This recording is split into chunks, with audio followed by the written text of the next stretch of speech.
आज आपण अशी एक कथा बघणार आहोत, जी कथा ऐकून तुम्हाला विश्वास बसणार नाही की एक मुलगी असं करू शकते आपल्या प्रियकरासोबत. तर ही कथा आहे MP मधील जबलपूरमधली. त्या ठिकाणीच एक सोनू नावाचा मुलगा राहत होता आणि तो आपल्या शेतामध्ये काम करायचा. एक दिवस त्याच्या बहिणीचं लग्न एका मुलासोबत होतं आणि एका गावामध्ये म्हणजेच गावापासून जवळच त्याच्या बहिणीला त्या ठिकाणी दिलं जातं. लग्न झाल्यानंतर तिथून खरी सोनूची सुरुवात होते. जेव्हा आपल्या बहिणीकडे तो 20-30 किलोमीटर अंतरावर त्याची बहीण राहत होती, त्यामुळे तो कधीकधी त्याच्याकडं बहिणीकडं जायचा.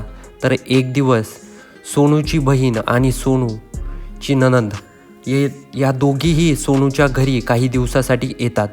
पण त्या ठिकाणी येतात आणि सरकारकडून त्या ठिकाणी लॉकडाऊन घोषित होतं आणि त्या ठिकाणी सोनूची बहीण आणि जी मधू असते ते गुंतून पडतात आणि त्या ठिकाणी नणंद दोघीही अडकल्यानंतर त्यानंतर सोनू आणि सोनूच्या बहिणीचे नणंद, तिचं नाव असतं मधू आणि सोनू एकामेकासोबत खूप वेळ घालतात.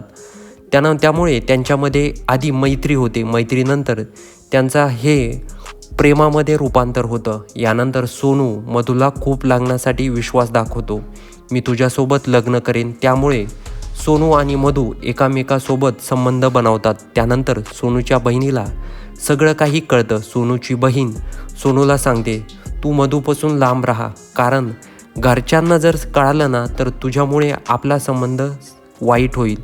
त्यामुळे मधूपासून तू लांब राहा. काही दिवसानंतर सोनूची बहीण आणि मधू दोघीही घरी जातात.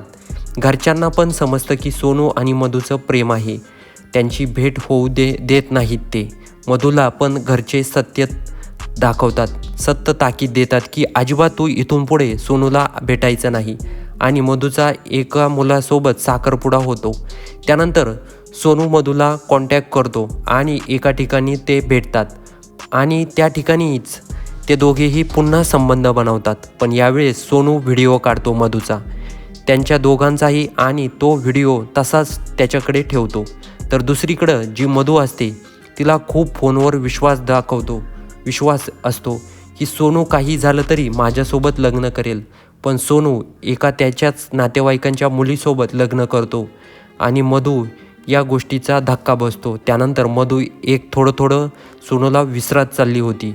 त्यानंतर अचानक मधूला सोनूचा कॉल येतो आणि सोनू बोलतो, मला तुझ्यासोबत बोलायचं आहे, भेटायचं आहे. मधूला समजलेलं असतं की सोनूला लग्न केलं आहे आणि तो माझा फक्त फायदा घेण्यासाठी माझ्यावर प्रेम करायचं नाटक करतोय. एक दिवस मधूला कॉल करतो सोनू आणि सांगतो, मला तुला भेटायचं आहे, नाहीतर बघ. मी त्या ठिकाणी मधूला सोनू व्हिडिओ पाठवतो. मधू बोलते, सोनू हा व्हिडिओ डिलीट कर. पण सोनू काही ऐकत नाही. तो म्हणतो, माझ्यासोबत तुला एकदा इकडे यावं लागेल. त्यानंतर मी हा व्हिडिओ डिलीट करतो. पण मधू नाही बोलते. पण सोनू काही ऐकत नाही.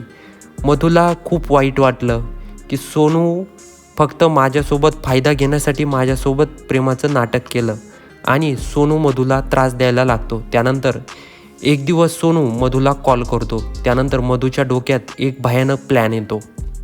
मधू सोनूसोबत गोड बोलते आणि त्याला एका लांब जंगलामध्ये बोलवते. सोनू घरी सांगतो त्याच्या बायकोला, मला मोबाईलचं काम आहे त्यामुळे मी बाहेर जातोय. त्यानंतर सोनू एका जंगलात येतो आणि मधू आपल्या नाबालिक मैत्रिणीला घेऊन ती जंगलात येते आणि सोनू आणि मधू आतमध्ये जातात. तर ती नाबालिक मैत्रीण बाहेरच थांबते. मधू त्यानंतर गेल्यानंतर सोनूसोबत खूप गोड बोलते. तिथे एका मधूचा स्टॉल आथरते आणि मधू आधीच सांगितलेलं असतं की मी जे बोलल तुला करायचं आहे. त्यानंतर सोनू पण ऐकतो. त्यानंतर सोनू पण त्याच पद्धतीनं सांगितलेल्या पद्धतीनं करतो.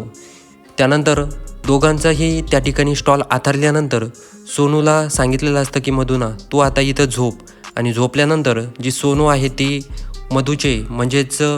मधू सोनूचे हातपाय बांधून टाकते आणि त्या ठिकाणी त्याच्या डोळ्याला एक पट्टी बांधते.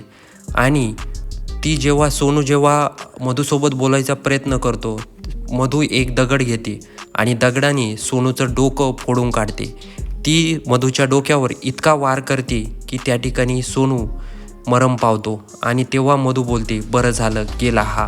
पण त्या ठिकाणी ती नाबालिक मधूची मैत्रीण येते आणि ते सगळं बघते. तिथून दोघेही पळ काढतात आणि रस्ता लागतो. एका रस्त्यावाल्याला ते गाडीवाल्याला हात करतात आणि गाडीवर बसून त्या निघून जातात घरी. बरेच दिवस उलटून जातात पण मधू निवांत फिरत असते.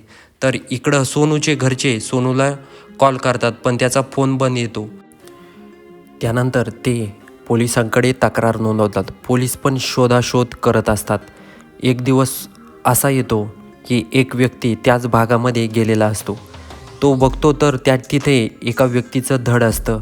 त्याच ठिकाणी सोनूची गाडी पण असते.